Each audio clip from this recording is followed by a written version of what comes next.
Vă salut, prieteni, și bine ați revenit pe canalul Trip Travel Live. În acest clip vom vorbi despre orașul București, capitala României. Vom afla câte sectoare are acest oraș și de unde vine denumirea lor. După cum am spus, București este capitala României și este cel mai populat oraș și cel mai important centru industrial și comercial al țării. Orașul București are o populație de 1.716.961 de locuitori, conform recensământului realizat la nivel național în anul 2022.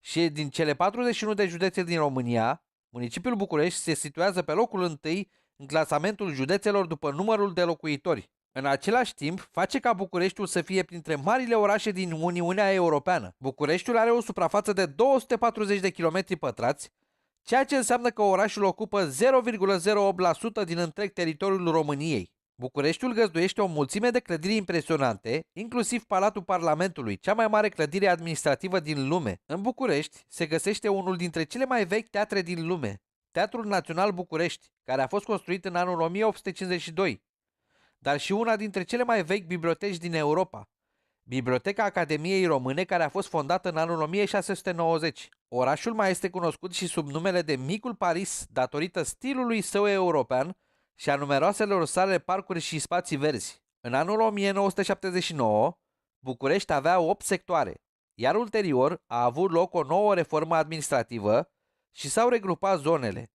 Astfel s-au unit zona 1 cu zona 8 și a rezultat sectorul 1, s-a unit zona 2 cu zona 3 și a rezultat sectorul 2, sectorul 4 a devenit sectorul 3, sectorul 5 a devenit sectorul 4, sectorul 6 a devenit sectorul 5, iar sectorul 7 a devenit sectorul 6. În acest moment, orașul este administrat de Primăria Municipiului București, are același nivel administrativ ca și județele României și este împărțit în 6 sectoare. Așadar, haideți să aflăm câte ceva despre fiecare sector în parte și de unde până unde au cartierele acele denumiri. Sectorul 1 din București este cel mai întins din punct de vedere geografic, ocupând o suprafață de aproximativ 68 de km pătrați. Cu toate acestea, densitatea populației este relativ scăzută, numărul locuitorilor fiind de doar 225.453. Cartierele din sectorul 1 sunt Aviatorilor, Aviației, Băneasa, Bucureștii Noi, Dămăroaia, Domenii, Dorobanți, Gara de Nord, Grivița, Victoriei, Floreasca, Pajura, Pipera, Primăverii și Piața Romană. Tot aici se află și cartierul Aviatorilor, unul dintre cele mai exclusiviste dintre cartierele Bucureștiului. Aviatorilor își trage numele după o statuie comandată de regele Carol al II-lea în cinstea eroilor aerului. Un alt cartier celebru, acum rezidențial, este Băneasa. Numele acestuia vine după o vorbă din popor. La acele vremuri pe aici exista un conducător, banul Dimitrie Ghica, iar românii vremii îi numeau soția Băneasă. Înainte de a fi devenit un cartier luxos, Băneasa era o comună aflată pe moșia contelui Montesquieu Fezensac și a soției acestuia, principesa Maria Bibescu. Cartierul Victoriei. Înainte ca Piața Victoriei să fie loc de proteste, cartierul Victoriei era în principal o zonă a elitei boierești și apoi a celei burgheze. Pe 8 octombrie 1878, podul Mogoșoaiei e redenumit Calea Victoriei, în urma războiului de independență. De aici și numele întregului cartier. Sectorul 2 din București are o suprafață de 32 de km pătrați și o populație de 345.370 de locuitori.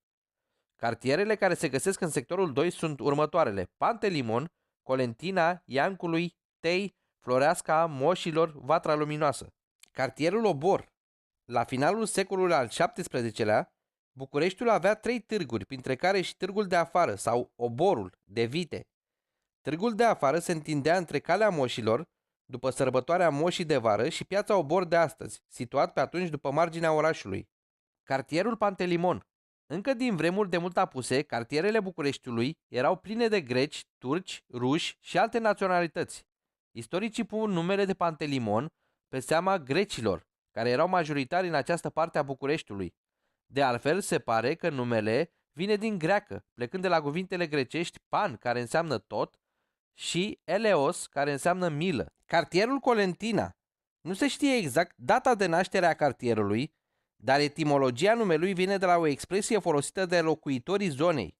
Istoricii spun că aici era o zonă plină de noroaie, neexistând o sistematizare coerentă a zonei. Oamenii de aici spuneau Colean Tină, care înseamnă aici în noroi, de aici și numele. Sectorul 3 al capitalei măsoară aceeași suprafață ca și precedentul, 32 de kilometri pătrați, însă are o populație mai mare, 385.439 de persoane.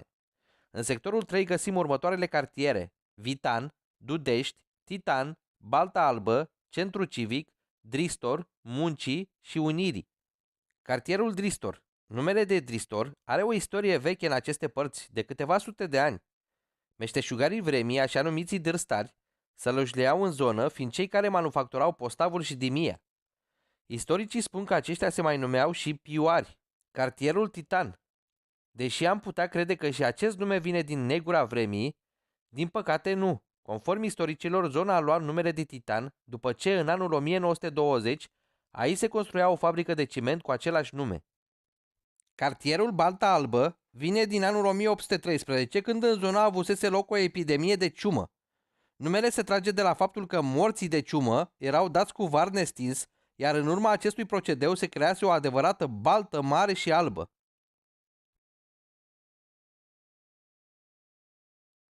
Sectorul 4 este ceva mai mare decât ultimele două, având o suprafață de 34 de km pătrați.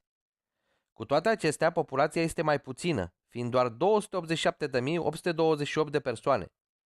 Cartierele care fac parte din acest sector sunt Berceni, Giurgiului, Olteniței, Tineretului, Văcărești și Timpuri Noi. Cartierul Berceni datează din anul 1600.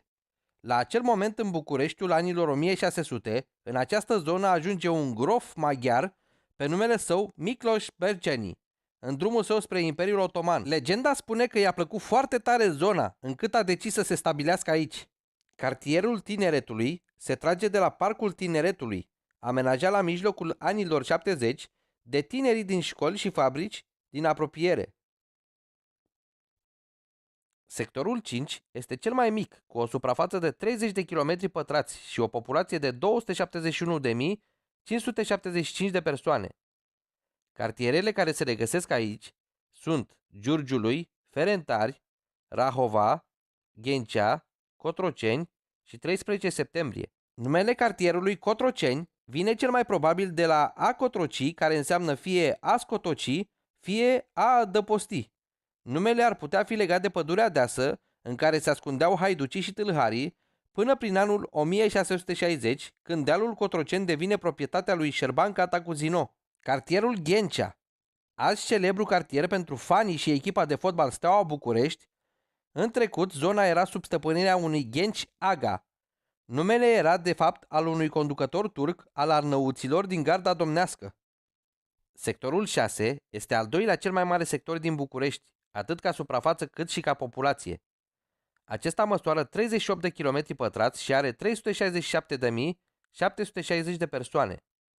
Cartierele care se găsesc aici, în această zonă, sunt următoarele: Giulești, Drumul Taberei, Militari, Crângaș și Ghencea.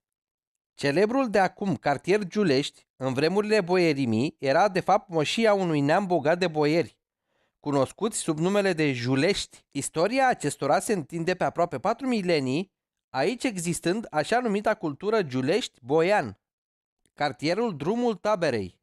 În 1821, în zona unde se află astăzi cartierul Drumul Taberei, era câmp cât vedeai cu ochii. La acel moment, un important pion în Revoluția acestui an a fost Tudor Vladimirescu. Aici a campat trupele Vladimirescu, înainte de a intra în București victorios, alungând conducerea vasală a Imperiului Otoman de la acea vreme. Cartierul Militari. Numele cartierului Militari este unul previzibil. Acesta a fost o zonă de instrucție a armatei, iar sediul pirotehniei armatei se afla în acest cartier.